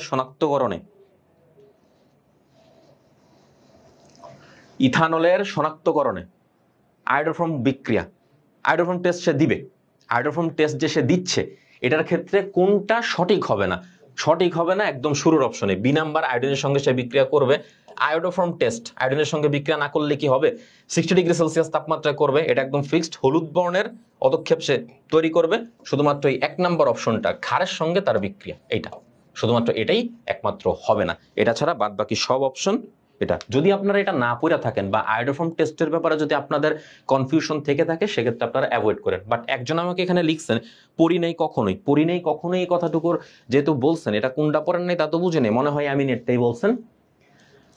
দেখেন যেটা দিছি, আল্লাহর দুনিয়াতে মানে অপশন কোনোখানে কম নাই, আসছে যে আসছি, মাপ নাই কোন দিক থেকে।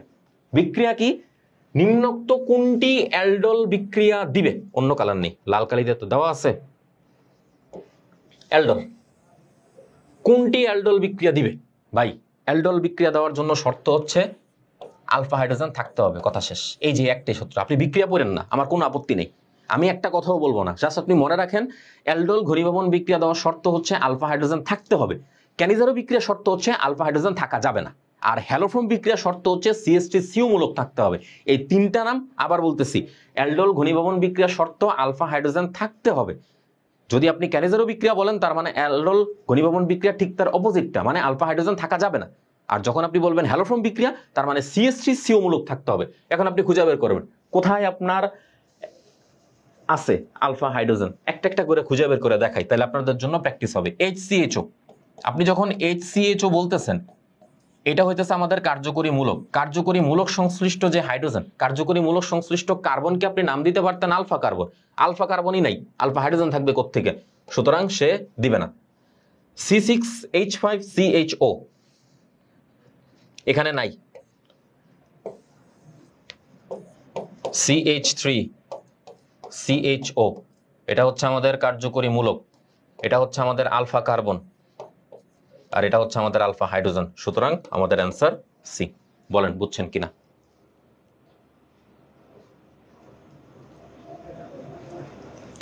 মামুন মন্ডল বললেন সি সি সি। ও মা রে আল্লাহ, এত সি সি।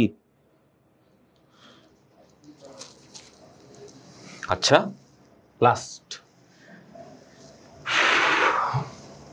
এটা লাস্ট দেওয়ার কারণ আছে। আপনাদের মানে এই সেশনে যারা আপনারা পরীক্ষা দিচ্ছেন, এই কয়েকদিন পরে যখন গুচ্ছের এক্সাম দিবেন, তাদের ক্লাসের সময় যখন ঢাকা ইউনিভার্সিটির আগে দিয়ে আমি ক্লাসগুলো নিছি, ওই ক্লাসের সময় হচ্ছে আমি স্পষ্ট করে বলে দিছি যে নামানুযায়ী যে বিক্রিয়া, এই যে একটু আগে আমি নামে বলছিলাম উডস বিক্রিয়া, উডস-ফ্রিডিক বিক্রিয়া, ক্লিমেনসন বিজারণ বা বিভিন্ন যে নামানুযায়ী বিক্রিয়াগুলো ছিল, ওই নামানুযায়ী বিক্রিয়ার অ্যাটলিস্ট একটা বিক্রিয়া পরীক্ষায় যে কোনোভাবেই হোক দেওয়া থাকে, যে কোনোভাবে। এবং আপনাদের ঢাকা ইউনিভার্সিটি এক্সামে যারা পরীক্ষা দিচ্ছেন, ক্লাসে উপস্থিত এখন যারা আছেন তারা জানেন আপনাদের এটা থেকে কোশ্চেন দিচ্ছে। এই কারণে সবার শেষে এটা প্লট করা। এবং এই যে ক্লিমেনসন বিজারণ আপনি বলতেছেন, ক্লিমেনসন বিজারণে আপনি বলতেছেন ভাইয়া কি ব্যবহার করেন? Zinc amalgam. আপনার কোশ্চেন হচ্ছে বেনজালডিহাইড হতে আপনি কি তৈরি করতে পারবেন? ক্লিমেনসন বিজারণ বিক্রিয়াতে বেনজালডিহাইড থেকে আপনি কি তৈরি করতে পারবেন? বেনজালডিহাইড আপনার সংকেতটুকু হচ্ছে CHO।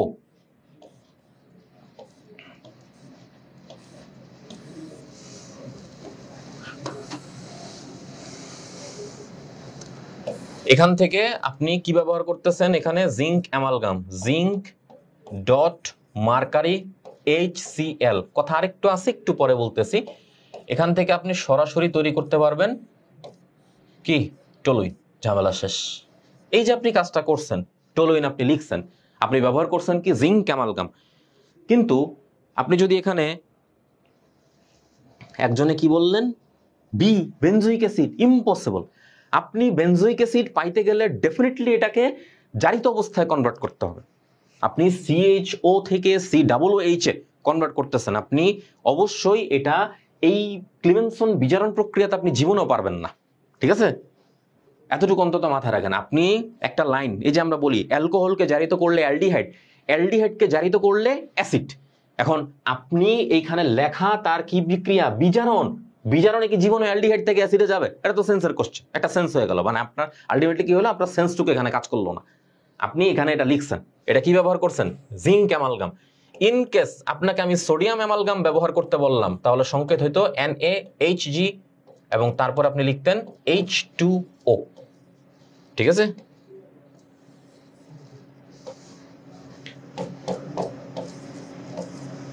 সো মোটামুটি আপনার এই এতখানি কোশ্চেন শেষে এই যে যা কিছু এখানে আমি বললাম, এই সব কিছু এই যে আপনাদের এটা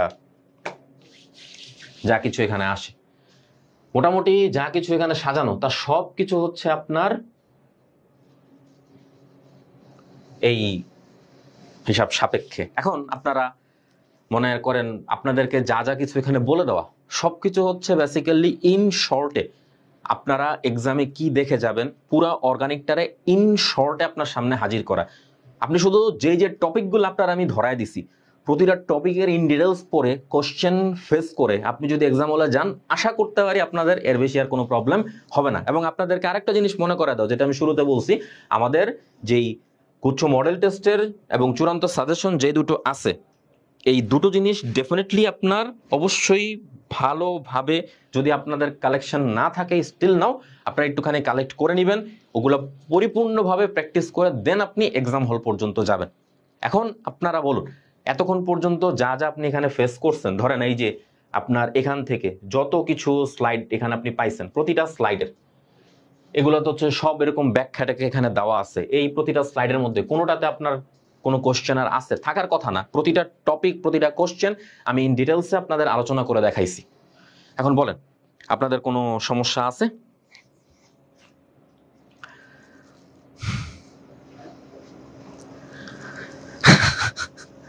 একজন বলছেন স্কিপ অর্গানিক। আচ্ছা ভাইয়া, এটা হচ্ছে কি আপনার সম্পূর্ণ ব্যক্তিগত মতামত। এখন আপনি যদি অর্গানিক স্কিপ করে দিয়ে দেন কোনো কিছু করতে চান, তাহলে তো আমার আর কোনো কিছু করার নেই, সেক্ষেত্রে কিছু করতেও পারবো না আমি।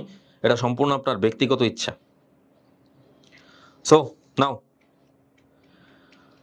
আপনাদের আর কোনো কোশ্চেন, আর কোনো কিছু আছে থাকলে বলতে পারেন। মনে হয় না আছে, নাকি? যা যা কিছু এখানে বলা হয়েছে তার অনেক কিছুই আশা করতে পারি আপনি পরীক্ষায় পেয়ে যাবেন, কপাল ভালো থাকলে। বাকিটা হচ্ছে উপরওয়ালার হাতে। ইনকেস যদি না পান, সেক্ষেত্রে তো সমস্যা, দোয়া করবেন।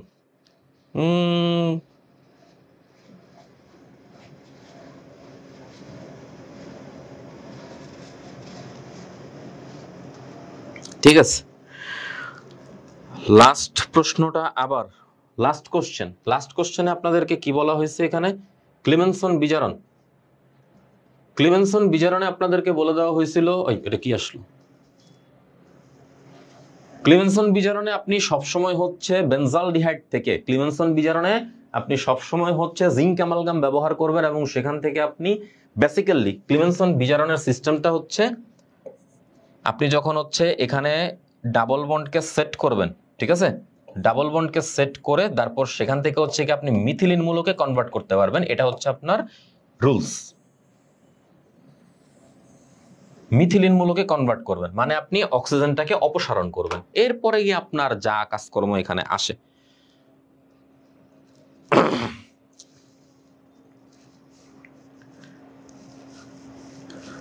বিগত বছরের কোশ্চেনগুলো মুখস্থ করলে, কোশ্চেন মুখস্থ করলে কমন পাবে না, কোশ্চেনের টপিক মুখস্থ করলে হয়তোবা আপনি কোনো না কোনো ভাবে পাইতে পারেন। আয়োডোফর্ম টেস্টের কথা একজন আপনাকে বলছেন, দুইবার আমাকে মানে রিপিট করতে বলছেন আর কি। ইথানলের শনাক্তকরণের জন্য যখন আপনি আয়োডোফর্ম টেস্ট নিয়ে এখানে কাজ করতে যাবেন, আয়োডোফর্ম মানে হচ্ছে আপনি আয়োডিন দ্বারা কাজ করতেছেন, তার মানে আপনার বি হচ্ছে কারেক্ট। টেম্পারেচার 60 ডিগ্রি সেলসিয়াস, এটা আপনার জন্য মুখস্থ। হলুদ বর্ণের এটার অদক্ষেপ পড়বে, সোডিয়াম আয়োডাইড তৈরি করবে, এটাও আপনার জন্য মুখস্থ। একমাত্র অপশন হচ্ছে আপনার লঘু সোডিয়াম হাইড্রোক্সাইডের সঙ্গে সে বিক্রিয়া করবে না, ফলাফলস্বরূপ আপনার এটাই সঠিক নয়, এই এ। এই হচ্ছে আপনার জিনিস। So next, anything else? Nothing I think. So সবাই ভালো থাকবেন, সুস্থ থাকবেন। আমাদের প্রত্যেকটা ক্লাস আপনারা যেন করতে পারেন, ক্লাসে আপনারা উপস্থিত থাকার ট্রাই করবেন।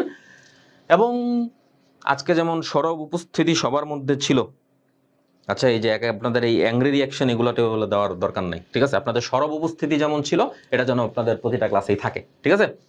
সবাই ভালো থাকবেন, সুস্থ থাকবেন। আর কোনো কিছু থাকার কথা তো না, আপনাদের সাথে ছিলাম, ভবিষ্যতে থাকবো কিনা আই ডোন্ট নো। সবাইকে ধন্যবাদ নাকি।